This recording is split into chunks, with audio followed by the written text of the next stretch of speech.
Ano niya, yung pantalon niya parang puno na ng tae. Ha?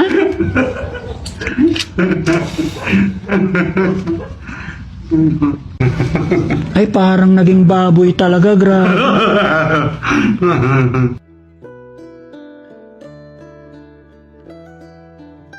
Sabi nila, marahas paggutom. Hindi naman kasi nila ito ikukulong, mga kababayan, kung ito'y hindi malikot.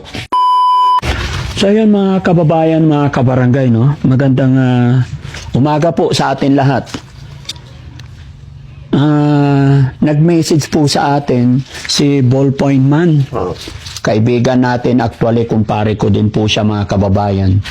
Napapanood niya po yung mga tao na nire-rescue natin. Kaya siya po yung naging tulay para matuntun natin tong kapatid natin na nasa kulungan na nagmistulang baboy na siya, mga kababayan. Dahil nakapantalon pa siya, dapat short na lang. Short kasi pag dumumi, para madaling matapos. Pero yung pantalon mahaba, naiipon yan. Naiipon na eh. Baka nagka-ali-alipungan. Tingnan mo pare yung puwet niya. Di ba? Parang puno na. Puno na.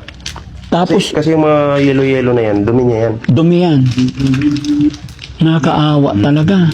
Pati yung kamay niya madumi, so nakakain na rin niya. Oo, nakakain. Pati yung dumi talaga. Kaya kailangan dito, kung lilinisin to, may ano talaga, yung spray talaga. High pressure. Yung buhos-buhos lang. Pero andito ang mga kamag-anak niya. Oo, nandyan lang yung kamag-anak. Pwede natin kausapin after. O, tapon mo na yung plastic. Bigyan pa kita. O, tapon mo yung plastic. O, tapon mo. O, tapon mo. Sige, ilapag mo. Tapon mo. O, ayan. O, dito ka lang, dito ka lang. Ako si Daddy Frankie.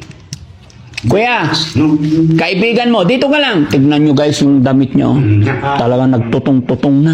Ay, mahaba yung hair niya guys. Hanggang likod yung hair niya. Kuhaan natin ng maraming tubig to. May poso dito maigi ba? Meron dyan. Meron dyan May poso. sa bahay ng kanyang kapatid. Gawin natin, mga kababayan, no? Hindi ko alam kung anong behavior nito, pero sabi nila, marahas paggutom. Hindi naman kasi nila ito ikukulong, mga kababayan, kung ito'y hindi malikot. Kaya nila kinulong ito. Kaya hindi tayo pwedeng magpakampante. Pero naawa ko, mga kababayan, unang kita ko lang talagang tumayo yung balahibo ko. Kaya gawa natin ang paraan na malinis siya.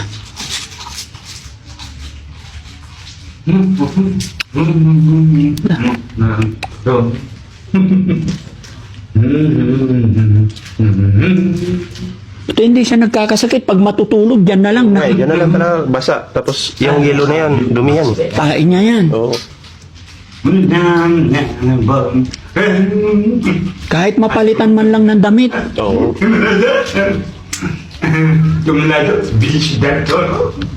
Ano pangalan mo, kuya? Hindi ko alam. Oliver! Oliver. Ay, oh. Kuya Oliver. Oliver! Oliver, ilang taon ka na? Hindi ko alam. Hindi mo na, ha? Ha? Ilang taon ka na? Ha? Ano nangyari sa'yo?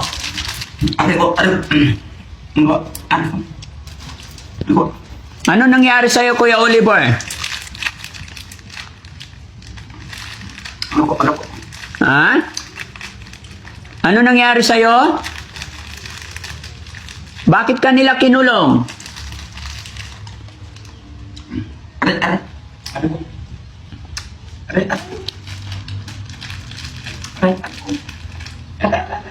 Oh, may sakit. May nararamdaman siya. Nararamdaman na.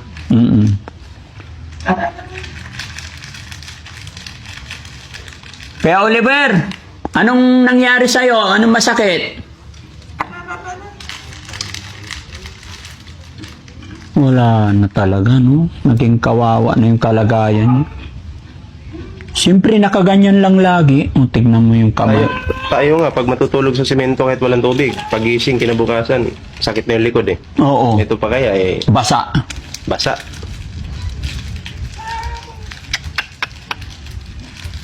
Ba't ganun? Mga ilan sila magkakapatid pa rin? May idea ka? Wala eh. Pero isa lang yung nakilala kong kapatid dyan. Yung nakakilala talaga dyan, yung asawa ko talaga. Ay, yung asawa Si mo. barkada daw nila to noon. Ah, pwede ba makausap muna yung asawa mo? Pwede. Sige, papuntahin natin dito. Dalawa kayo, bro. Ate. Ito mga kababayan, no, unti-unti, inaalam ko muna yung pinagmulan kung bakit. Dahil hindi tayo pwedeng basta-basta kasi nakarehas talaga. Baka mamaya pagka ito'y... Aray. Anong masakit sa'yo? Anong masakit? Ha? Anong masakit, Oliver?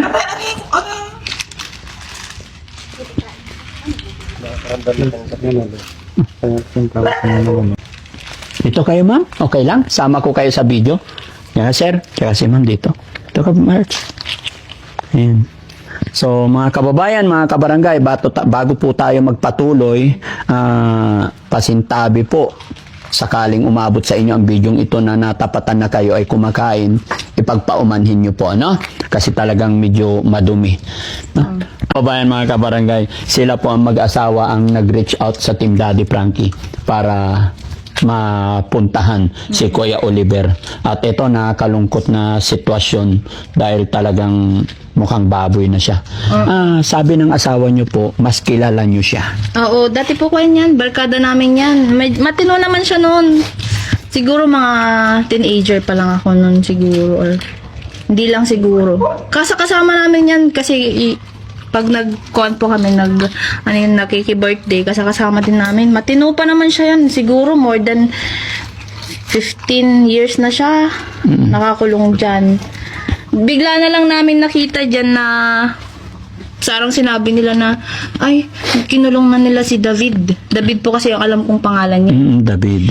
Kaya nun, tapos bigla na lang sabi, kinulong kasi nga po nananakit. Nananakit talaga siya. Nananakit talaga siya. Yun, nagulat din kami. Kasama nga namin po yan kung saan-saan dati. Kung may kainan yan, kasama namin kahit inuman yan. Lalo sila kuya ko po. Pero may idea ka, ma'am, kung bakit siya nagkasakit ng ganyan? Hindi ko rin po alam. Kasi biglaan lang din ko nalaman po yun eh. Yung Na mga nakakulong na siya. Nakakulong na siya. Hindi, balik ko naman po kasi noon talagang parang meron na siyang konti-konti noon. Pero matino naman po siyang usap pag kinausap mo. Pero ewan po kung bakit. Pero ilan po silang magkakapatid? Ewan ko po. 5? 5? Sa 5 pagkakaalam mo, 5. Opo. Ayan, bakit kasi nakapantalon siya tapos tatain na lang kung ano? Kaya ang kapal na yung tayo sa short niya ay pantalon. Nga po eh. Dapat talaga dyan, palitan ng damit tapos magupitan kasi yung dumi. Pagkain daw. Kain ka. Dala. What? Sige, okay lang. Hayaan niyo lang. So, yung plastic, tapon mo dito. Yung plastic, tapon mo para hindi mo kainin. Ayan. Tagal na siya dyan talaga. Yung mga ilang taon na, ma'am. Sabi po nung mga relative siya, 16 years. Hindi ba siya nagkaroon ng asawa, pamilya? Wala? Wala po. Binata Talaga siya. yan. So, ang totoong pangalan niya, David? Hindi ko rin alam kasi ang alam Oliver daw. Oliver daw. Hindi ko rin alam kasi ang alam ko kasi dati daw. So, Oliver pangalan mo? Oliver. Okay. Ilan kayong magkakapatid? Magkakain ka eh. Oliver! Ilan kayong magkakapatid, Kuya Oliver? Ha?